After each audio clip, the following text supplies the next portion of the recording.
오늘은 이제 이사야 7번째 시간인데요. 임마누엘의 징조라고 하는 제목으로 하나님 말씀을 나누겠습니다.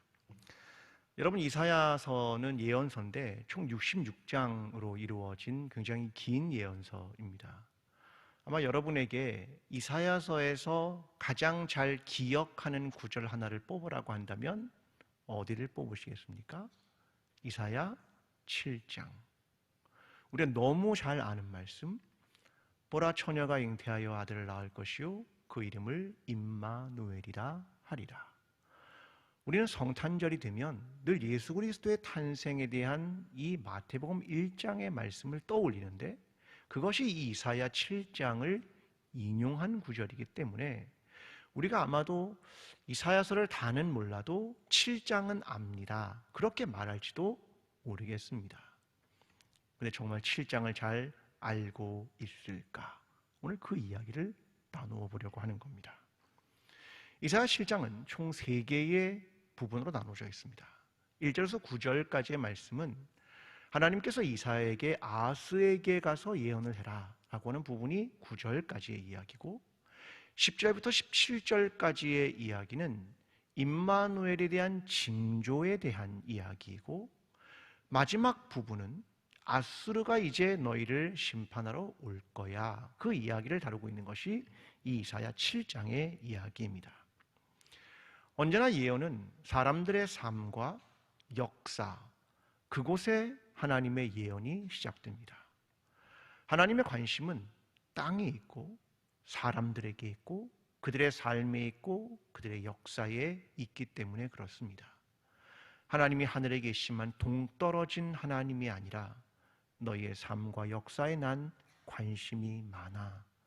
왜냐하면 하나님이 모든 인간을 창조하신 하나님이시고 모든 인간을 다스리시는, 통치하시는 하나님이기 때문일 것입니다. 자, 오늘은 이 이사야 7장의 내용을 함께 나누어 볼 텐데요. 자, 먼저 남유다의 역사 중 아하스 왕의 역사로부터 오늘 이야기가 시작되고 있습니다. 기원전 735년부터 733년까지 아수르라는 새로운 강자가 나타나기 시작했습니다. 이들은 이제 필요한 것이 군사와 상업의 기지들을 만드는 것이었고, 그래서 블레셋을 원정하기 시작했습니다. 근데 그 당시에 이 팔레스타인 지역의 맹주로 자리 잡은 데는 아람이라는 곳입니다. 아람이 내가 원래 맹주인데 새로운 아수르가 올라오니까 내가 그걸 가만히 놔두면 안 되겠지요. 그래서 북이스라엘과 손을 잡고 이 아수르와 대치하는 상황이 펼쳐지게 됩니다. 그 이들이 지금 있었던 여러 나라들을 다독다독하면서 내가 힘이 있는 사람이야, 이것을 보여주려고 한 것이 아람입니다. 그래서 이들이 연합군을 형성해서 남유다를 공격하기 시작한 것이 오늘 7장의 역사적 배경입니다. 자, 먼저 1절의 말씀 한번 읽어볼까요? 함께 읽습니다. 우시아의 손자요 요담의 아들인 유다의 아하스 왕 때에 아람의 르신 왕과 르말리아의 아들 이스라엘의 베가 왕이 올라와서 예루살렘을 쳤으나 능히 이기지 못하니라. 아멘. 자, 그러니까 여기에 다 등장하죠. 남유다의 왕 아하스 때에 아람의 왕 르신과 그리고 북이스라엘의 왕 베가가 올라와서 예루살렘을 쳤습니다. 그 역사적 배경을 설명합니다. 이들의 계획은 이렇습니다. 점령한 이후에 새로운 계획을 하나 세우는데요. 자, 6절의 말씀을 함께 읽어보겠습니다. 우리가 올라가 유다를 쳐서 그것을 쓰러뜨리고 우리를 위하여 그것을 무너뜨리고 다부엘의 아들을 그 중에 세워 왕으로 삼자 하였으나, 자, 그들의 계획이 예루살렘을 무너뜨린 다음에 한 사람을 세우는데 그가 누구냐면 다부엘의 아들이라고 말합니다. 사실 누군지 모릅니다. 아는 것 하나는 아람 사람이다, 그 말입니다. 아람 사람을 왕으로 세운다. 자, 이 말을 다른 말로 바꾸면 무슨 말이냐면 하나님께서 남유다에 세우신 다윗의 언약, 다윗의 후손이 영원히 왕이 될 것이라는 다윗의 언약을 깨뜨리려 한다, 그런 말입니다. 그러니까 이름도 모르는 다부엘의 아들을 왕으로 세워서 하나님의 역사를 거스르려 한다, 그 이야기를 하고 있는 겁니다. 자, 그때 남유다의 왕 아하스와 백성의 마음이 어떠했을까요? 자, 2절에 설명을 합니다. 함께 2절의 말씀을 읽습니다. 어떤 사람이 다윗의 집에 알려 이르되 아람이 에브라임과 동맹하였다 하였으므로 왕의 마음과 그의 백성의 마음이 숲이 바람에 흔들림같이 흔들렸더라. 아멘. 자, 그들의 마음이 어땠다고요? 흔들렸다. 숲이 바람에 흔들림같이 흔들렸다. 누구의 마음이? 왕의 마음이. 그 다음에 백성의 마음이. 왕의 마음이 먼저 흔들리고 그 다음에 백성의 마음이 흔들렸다. 이게 뭐냐면 두려움입니다. 다른 나라가 공격을 하니까, 그것도 강대국이 공격을 하니까 마음의 두려움으로 흔들렸다, 그것입니다. 여러분, 사람은 흔들리는 존재입니다. 어떤 상황을 만나면 두렵죠. 왕이 흔들리지 않으면 좋을 텐데 왕도 역시 인간이라 흔들립니다. 근데 성경은 흔들리는 인간의 대조적인 하나님을 세웁니다. 흔들리는 인간, 흔들리지 않는 하나님. 그래서 시편 62편 6절이 이렇게 말합니다. 오직 그만이 나의 반석이시오, 나의 구원이시오, 나의 요새이시니 내가 흔들리지 아니하리로다. 하나님을 뭐라고 표현합니까? 나의 반석입니다. 하나님, 그분은 흔들리지 않습니다. 내가 그분을 붙들면 나도 흔들리지 않습니다. 그걸 말하는 거죠. 시편 93편 1절도 이렇게 말합니다. 여호와께서 다스리시니 스스로 권위를 입으셨도다. 여호와께서 능력의 옷을 입으시니 띠를 띠셨으므로 세계도 견고히 서서 흔들리지 아니하는도다. 하나님은 흔들리지 않는 통치와 다스림, 그래서 세계가 흔들리지 않습니다. 그걸 고백하는 겁니다. 히브리서 12장에는 이런 표현도 있습니다. 그러므로 우리가 흔들리지 않는 나라를 받았은즉, 우리가 어떤 나라를 받았다고요? 흔들리지 않는 나라를 받았습니다. 그걸 설명하고 있는 겁니다. 이 두 개, 흔들림, 흔들리지 않음, 이것을 성경이 보여주고 있습니다. 우리는 흔들리지만 하나님은 흔들리지 않습니다. 그걸 보여주는 겁니다. 자, 그때 하나님이 이사야에게 이렇게 말합니다. 너 이사야야, 네 아들 스룹바벨하고 같이 가서 아하스 왕에게 이야기를 좀 해라. 하나님이 이야기를 하십니다. 그래서 3절에 등장합니다. 함께 읽습니다. 그때 여호와께서 이사야에게 이르시되 너와 내 아들 스알야숲은 윗모수도 끝 세탁자의 밭 큰 길에 나가서 아하스를 만나. 자, 하나님이 그를 보냅니다. 이사야와 아들 스알야숲을 보내게 됩니다. 자, 그 당시에 공사를 하나 하고 있었습니다. 자, 적군이 쳐들어오면 예루살렘은 여러 가지로 오래 버텨야 하는데 가장 큰 문제가 물입니다. 그래서 실로암 연못에서 물을 끌어서 안에까지 들이는 공사를 하고 있었고, 아하스가 그 공사 현장에 가 있다는 겁니다. 하나님은 이사야와 아들 스알야숲을 보내서 아하스 왕에게 보내서 이야기를 전해라, 이렇게 보냈다, 그 이야기를 하고 있는 겁니다. 그런데 하나님이 갑자기 스알야숲이라는 아들을 보냈을까? 여러분, 아들이 몇 살쯤 되면 같이 가라고 이야기하겠습니까? 몇 살쯤 됐을 것 같습니까? 아들이. 학자들은 3살에서 4살. 그럼 이사야가 꼬마의 하나를 안거나 데리고 갔다는 얘기죠. 상상이 잘 되십니까? 잘 안 되죠. 왜 하나님은 그 아들 스알야숲, 3, 4살밖에 안 되는 어린 아들을 데리고 가라고 했을까? 그게 궁금합니다. 학자들은 이렇게 말합니다. 스알야숲의 뜻은 남은 자만 돌아가리라, 그런 뜻입니다. 남은 자만 돌아가리라. 너희를 공격하는 자가 다 멸망하게 되고 남은 자만 간신히 돌아갈 거야. 이걸 보여주는 복선을 담고 있다라고 학자들은 이야기를 합니다. 그래서 이사야와 스알랴습이 가서 아하스 왕에게 만나서 메시지를 전합니다. 메시지 내용은 두 개입니다. 4절입니다. 함께 읽습니다. 그에게 이르기를 너는 삼가며 조용하라. 르신과 아람과 르발리아의 아들이 심히 노할지라도 이들은 연기나는 두 부직갱이 그루터기에 불과하니 두려워하지 말며 낙심하지 말라. 아멘. 자, 얘기죠. 너 말이야 두려워할 거 없어.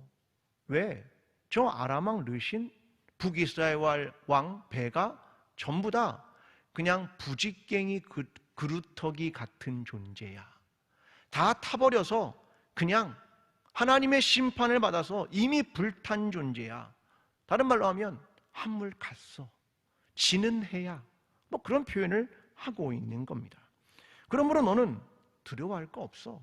아, 별거 아니야. 그 이야기를 해줘라. 그 이야기를 하고 있는 거죠. 또 하나는 9절입니다. 함께 읽습니다. 에브라임의 머리는 사마리아요 사마리아의 머리는 르말리의 아들이니라. 만일 너희가 굳게 믿지 아니하면 너희는 굳게 서지 못하리라 하시니라. 아멘. 자, 만일 너희가 굳게 믿지 않으면 뭐를요? 무엇을? 다윗의 언약을. 그런 말입니다. 내가 다윗의 언약, 영원히 이 나라를 다윗에게 줄 거야 라고 하는 이 언약을 굳게 믿어라, 그 말이거든요. 다윗 언약은 사무엘하 7장 16절에 등장을 하는데요, 내 집과 내 나라가 내 앞에서 영원히 보존되고 내 왕위가 영원히 견고하리라 하셨다 하라. 이 약속입니다. 이 약속을 내가 굳게 믿어야 한다. 너희는 굳게 믿지 않으면 굳게 서지 못할 거야. 이것을 아하스 왕에게 전하게 되는 겁니다. 여러분, 이러한 일들은 굉장히 많이 등장하죠. 전쟁이 있을 때마다, 어려움이 있을 때마다 하나님의 역사가 계속 기억이 됩니다. 자, 우리가 잘 아는 건 이런 거죠. 홍해의 역사 아닙니까? 출애굽기 14장 14절은 이렇게 말합니다. 여호와께서 너희를 위하여 싸우시리니 너희는 가만히 있을지니라. 되게 비슷한 얘기를 하는 겁니다. 하나님이 너희를 위해 싸울 거야. 너희 앞에 홍해가 있고 바다가 있고 너희 뒤에 애국군이 쫓아오는데 너희는 가만히 있어. 여호와가 너희를 위해 싸우신다. 이걸 모세가 보여주고 있는 거죠. 이 말을 바꾸면 이 전쟁은 거룩한 전쟁, 하나님의 전쟁이야. 그뿐이 아니라 그냥 마음을 두드리는 것뿐 아니라 실질적인 도움과 구원이 펼쳐졌다. 이게 역사의 기록입니다. 또 하나는 여호사밧 시대에도 마찬가지입니다. 모압과 암몬이 남유다를 공격합니다. 그때 역대하 20장 15절부터 17절이 이렇게 기록합니다. 아실이 이르되 온 유다와 예루살렘 주민과 여호사밧 왕이여 들을지어다. 여호와께서 이같이 너희에게 말씀하시기를 너희는 이 큰 무리로 말미암아 두려워하거나 놀라지 말라. 이 전쟁은 너희에게 속한 것이 아니요 하나님께 속한 것이니라. 내일 너희는 그들에게로 내려가라. 그들이 시스고개로 올라올 때에 너희가 골짜기 여기 여루엘 들 앞에서 그들을 만나려니와 이 전쟁에는 너희가 싸울 것이 없나니 대열을 이루고 서서 너희와 함께한 여호와가 구원하시는 것을 보라. 유다와 예루살렘아 너희는 두려워하지 말며 놀라지 말고 내일 그들을 맞서 나가라. 여호와가 너희와 함께하리라 하셨느니라 하매. 똑같은 얘기를 계속합니다. 역사는 계속 반복적으로 하나님이 보여줍니다. 전쟁은 하나님께 속한 것이고 너희는 두려워하지 말고 내가 너희와 함께함으로 너희는 가만히 서서 하나님께서 행하시는 일을 봐라. 그 이야기를 계속해서 이야기하는 것입니다. 여러분, 아하스가 어땠을까? 아하스는 이 이야기를 드리고 어땠을까? 그게 궁금합니다. 사람들은 늘 흔들리기 마련이죠. 김기성 목사님이 쓴 흔들리며 걷는 길이라는 책이 있습니다. 흔들리며 걷는 길. 참 제목이 멋있죠. 이분이 유럽의 여러 나라들을 여행하면서 쓴 책입니다. 기행문 같은 그런 책이죠. 근데 여기에 이런 글이 있는데 몇 개를 제가 좀 소개해 보겠습니다. 이렇게 이야기합니다. 한국의 많은 교회들은 이미 변형된 형태의 금송아지를 숭배하고 있지 않은가? 저항하기를 포기했기에 더 이상은 고난당하지 않는 교회, 풍요에 길들여져 있는 신앙생활, 값싼 위로에 탐닉한 신자들. 교회가 본질이냐 아니면 돈과 세상이냐, 이 둘 사이에서 흔들흔들한다, 그런 말입니다. 이런 표현이 있습니다. 교회는 건물이 아니라 정신이다. 교회를 세우기 전에 그리스도의 정신을 먼저 세워야 한다. 그것이 없다면 교회는 신의 무덤일 뿐이다. 두 가지가 있다. 하나는 건물, 하나는 그리스도의 정신. 너희는 이 둘 사이에서 오늘 흔들흔들 하는구나, 그 얘기겠지요. 건물과 그리스도의 정신 사이에서 교회가 말입니다. 이런 글도 있습니다. 언제나 본실에 충실하지 못한 이들은 자기들의 벌거벗음이 드러날 때마다 공적 권위 뒤에 숨는다. 그래서 어느 신학자가 이렇게 말했는데 기막힌 통찰이다. 예수는 진리를 권위로 삼았지만 바리새인들은 권위를 진리로 삼았다. 교회가 있다. 어떤 교회는 진리라고 하는 것, 근데 어떤 데는 권위라고 하는 것. 사람들은 둘 사이에 흔들흔들한다, 그런 말 아닙니까? 이런 표현도 있습니다. 아무리 애써봐도 세상은 변하지 않는다는 사실을 거듭 확인할 때 사람들은 세상에 순응하기 시작한다. 길들여진다는 것, 그것이 바로 영혼의 타락이다. 늘 새로운 삶을 향해 나아가는 사람이 더 이상 나아가지 않고 안주하는 것 말이다.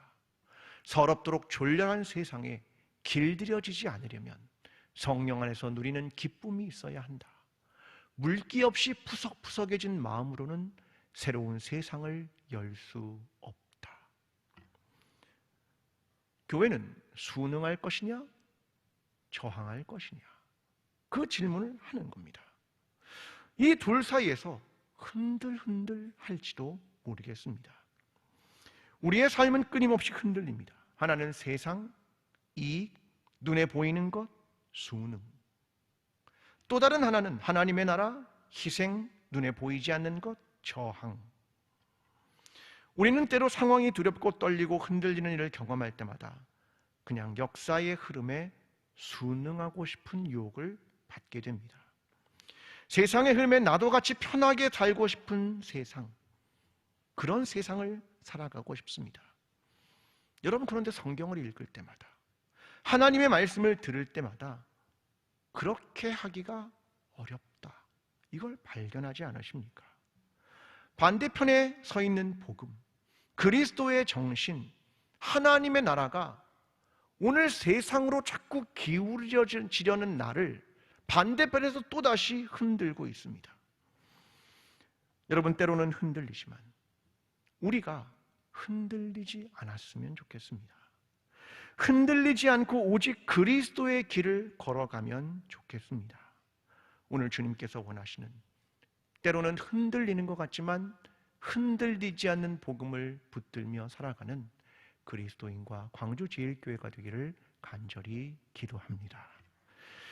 여러분, 두 번째 이야기는 하나님께서 아하스 왕에게 징조를 보여주셨습니다. 자, 우리가 아는 임마누엘입니다. 자, 본문 11절로 갑니다. 함께 읽어보겠습니다. 너는 내 하나님 여호와께 한 징조를 구하되 깊은 데에서든지 높은 데에서든지 구하라 하시니. 자, 한 징조를 구해라. 자, 그런데 이러한 징조를 우리가 잘 알고 있는 건 히스기야 거 아닙니까? 히스기야가 아하스의 아들입니다. 자, 그러면 이 히스기야는 우리가 알다시피 그가 죽게 되니까 하나님께 기도를 하죠. 그때 이사야가 와서 생명을 15년 연장한다고 말합니다. 그때 히스기야가 징표를 구해라. 하나님, 징표를 좀 구합니다. 이것을 요청을 하게 됩니다. 히스기야가 15도 뒤로 가는 것을 경험한 걸 우리가 잘 알고 있죠. 근데 오늘 지금 본문은 사람이 구하는 징조가 아니라 하나님이 징조를 보여주시겠다, 그 말입니다. 히스기야는 내가 요청을 합니다. 근데 아하스는 그게 아니라 하나님께 징조를 네가 구해, 하나님 보여주실 거야, 하나님 믿어, 그런 말 하고 있는 거죠. 자, 그래서 12절을 보면 이렇습니다. 함께 읽습니다. 아하스가 이르되 나는 구하지 아니하겠나이다. 나는 여호와를 시험하지 아니하겠나이다 한지라. 아멘. 아하스가 말합니다. 나는 하나님 시험하지 않겠습니다. 여러분, 지난 주일에 제가 말라기 3장 10절에 얘기를 했죠. 하나님을 시험하여 보라.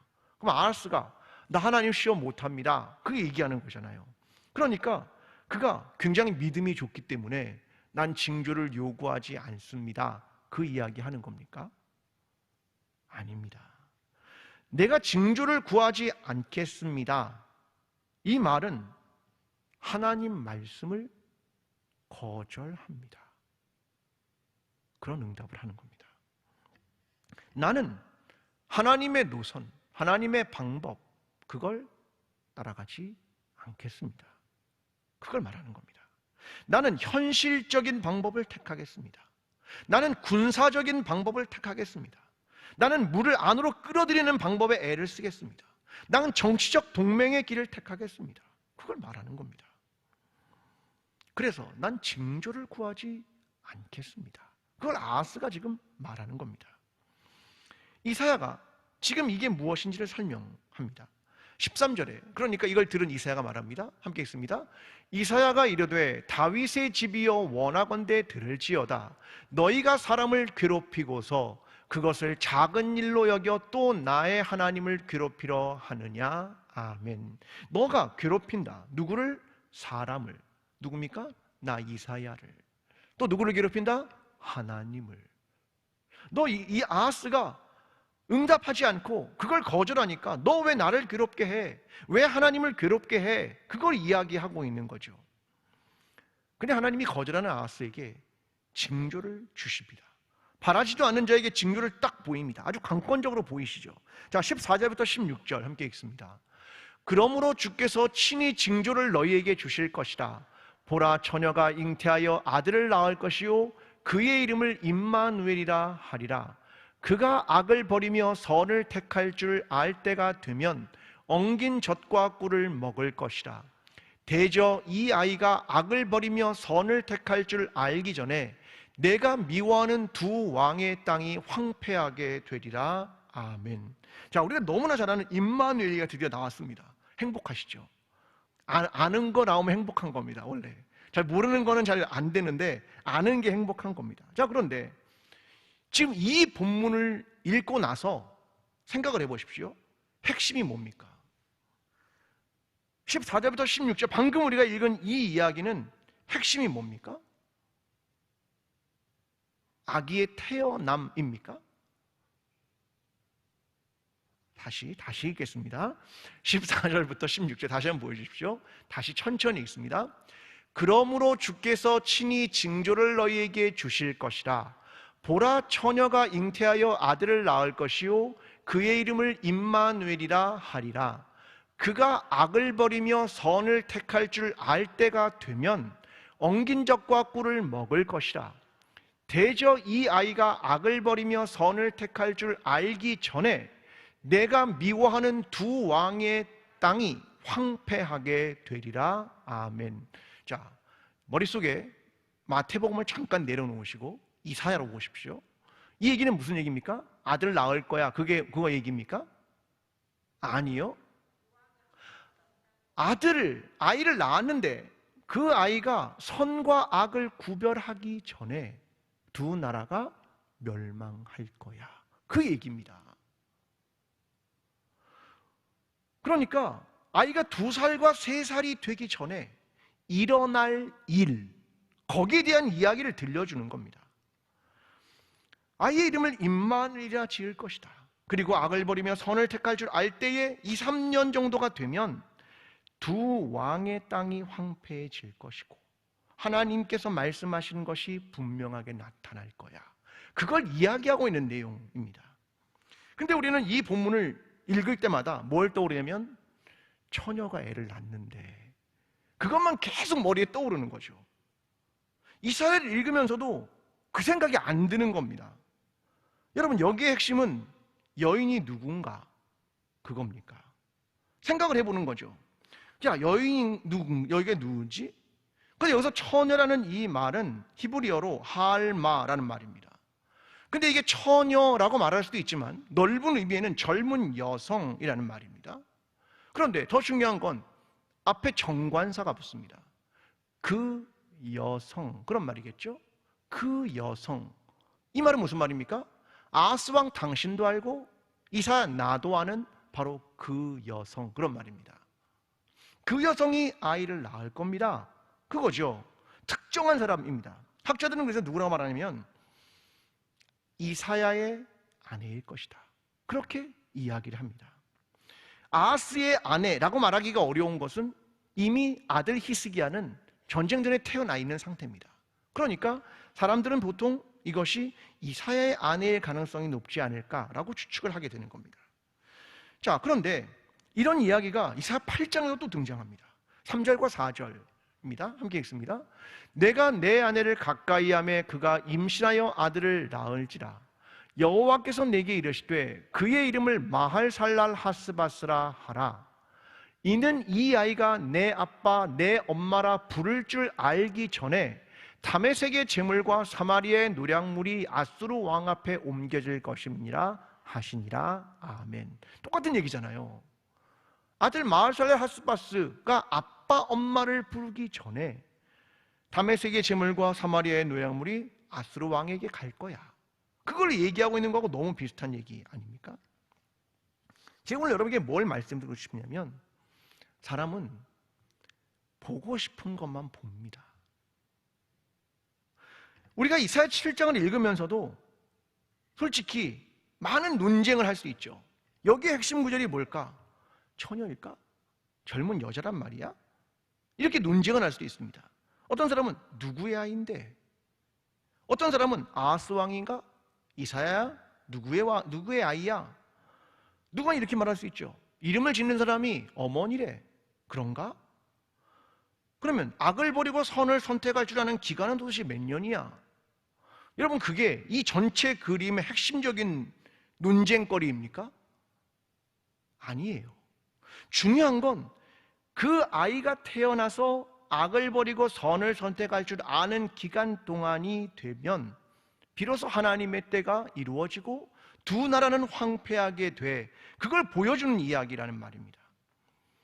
여러분, 성경을 볼 때 대단히 위험한 것이 많습니다. 그게 뭐냐면 나의 편견, 나의 경험, 나의 지식, 그것으로 성경을 그냥 보는 경우가 얼마나 많은지 모릅니다. 우리가 이사야 7장을 보면 다 안다고 생각했죠. 처녀가 아들을 낳는 게 핵심인 줄 알았죠. 아니에요. 그게 핵심이 아니란 말입니다. 여러분, 우리는 늘 내 생각을 중심으로 많은 것들을 생각하는 경우가 많습니다. 여러분, 어제 읽은 글인데요, 하나 좀 들려드리겠습니다. 하루는 아들이 아버지에게 아버지, 올해로 나이가 어떻게 되시죠? 물었습니다. 아버지가 황당했죠. 다 큰 아이가 아버지 나이도 모르는 게 너무나 기가 막혀서 소리를 쳤습니다. 아니, 너는 벌써 10살이나 된 놈이 아빠 나이도 몰라? 그랬더니 아들이 대답했습니다. 아빠, 제 나이 12살이에요. 그랬더니 아버지가 화를 냅니다.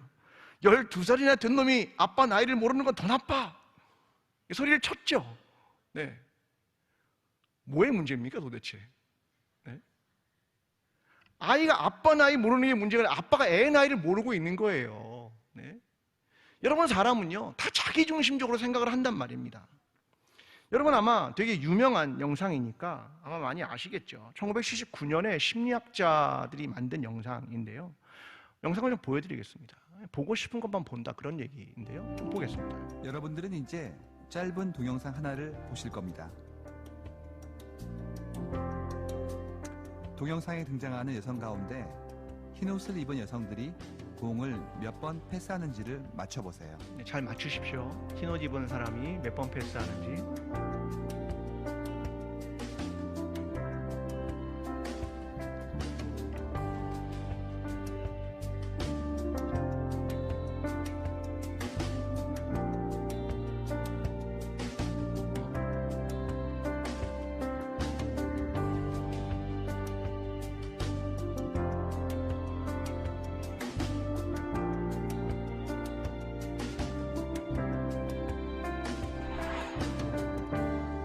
맞추셨습니까? 16번입니다. 16번. 그런데 혹시 고릴라 보셨나요?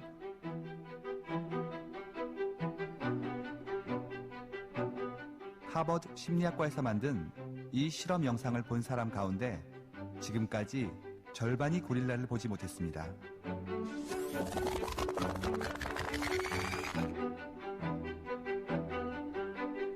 고릴라를 보셨다면 여성 한 명이 밖으로 나가고 커튼 색깔이 바뀐 건 어떤가요? 보셨나요? 있는데 못 보는 거죠. 그리고 없다고 생각하는 거죠. 우리가 그 관성에 따라서 자기 하는 일에 막 몰두하고 이러다 보면 이 세상이 바뀌는 걸 잘 모르거든요. 못 본 사람들은 아예 못 봤다는 인지조차 못 합니다. 자, 여기까지 보겠습니다. 자, 16번 맞추셨습니까? 자, 솔직히 고릴라를 못 보신 분. 많이 못 봤네요. 예. 진짜 좀 많네요, 그러면. 저는 고릴라는 봤습니다. 근데 한 명의 검은 옷을 입은 여성이 사라진 것을 보신 분. 대단한 통찰력이십니다. 끝나고 모양실로 오시길 바랍니다.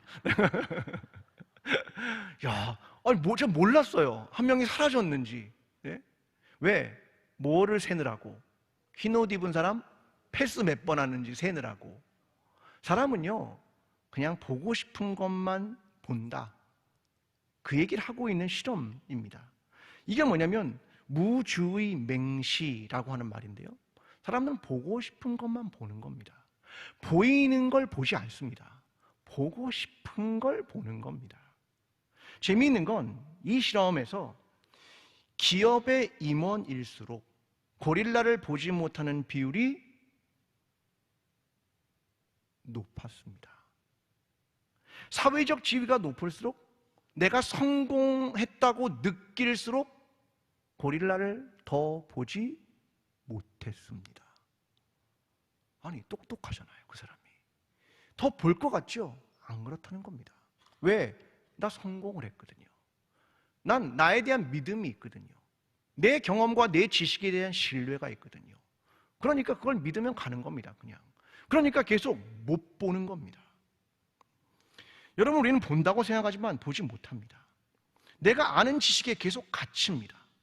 아무리 이사야 7장을 읽어도 솔직히 말하면 예수님 탄생 얘기에 보라 처녀가 잉태하여 아들을 낳을 것이요 밖에 생각이 안 납니다.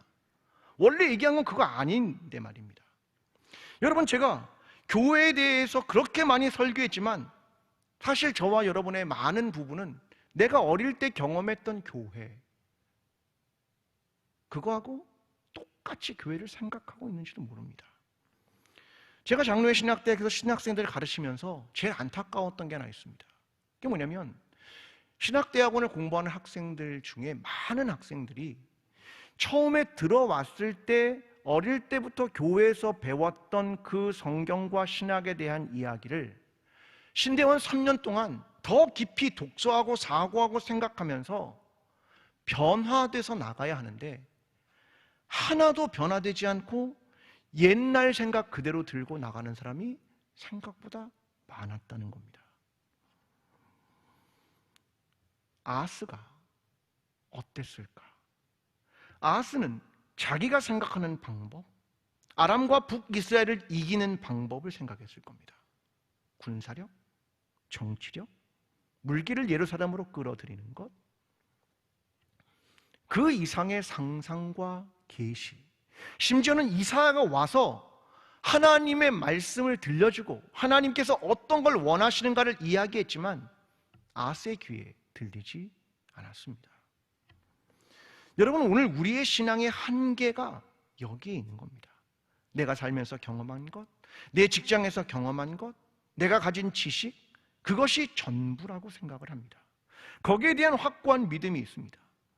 그 세계에는 믿음이 필요 없습니다. 하나님의 능력도 필요 없습니다. 하나님의 구원도 필요 없습니다. 뭐가 없는 게 문제냐면 하나님의 역사가 역사할 자리가 없다는 게 문제입니다.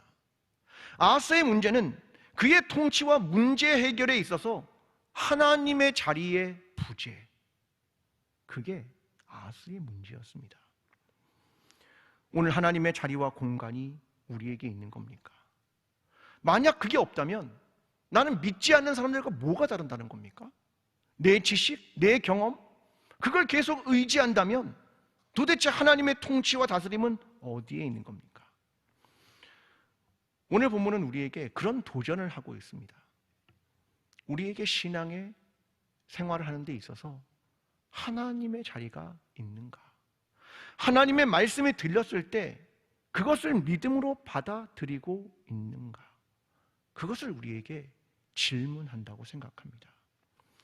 저와 여러분, 우리가 흔들리는 인간임을 기억하고 하나님의 말씀이 우리에게 찾아올 때 내가 때로는 이해가 되지 않더라도 내 상상 또 하나님의 계시 그 무엇을 넘어선 하나님의 말씀이 찾아올 때에 하나님 앞에 내 자리를 내어 드리십시오. 그때 하나님의 역사가 시작될 수 있기 때문입니다. 오늘 저와 여러분의 신앙이 하나님의 자리를 만들어 드리는 신앙으로 나아가는 저와 여러분의 신앙이 되기를 간절히 기도합니다. 기도하겠습니다. 참 사랑하는 하나님, 우리의 삶이 때로는 흔들리고 우리의 상황이 녹록지 않은 순간들이 우리의 인생에 생각보다 자주 찾아옵니다. 하나님, 그때 흔들리지 않는 반석이신 하나님을 붙들게 도와주시고 하나님께서 우리에게 약속하신 나라는 영원히 흔들리지 않는 나라임을 기억하게 도와주시옵소서. 하나님, 우리가 이룰 수 없는 일들이 얼마나 많은지 그 한계를 솔직하게 인정하며 하나님의 능력과 하나님의 통치와 우리 하나님의 함께 하시는 역사를 기대하며 살아갈 수 있도록 주님 도와주셔서 우리의 평생의 삶에 임마누엘 되신 하나님을 경험할 수 있도록 주님 도와주시옵소서. 이제는 우리를 위하여 십자가를 지시고 부활하신 예수 그리스도의 은혜와 하나님 아버지의 끝없는 사랑과 성령님의 교통하심이 오늘 주의 말씀을 기억하며 흔들리는 삶 속에서도 흔들리지 않는 하나님을 붙들며 살아가기를 소원하는 모든 주의 백성들 머리 위에, 그들의 삶 위에, 광주제일교회 위에, 나라와 민족 위에 지금부터 영원까지 함께 하시기를 간절히 축원하옵나이다.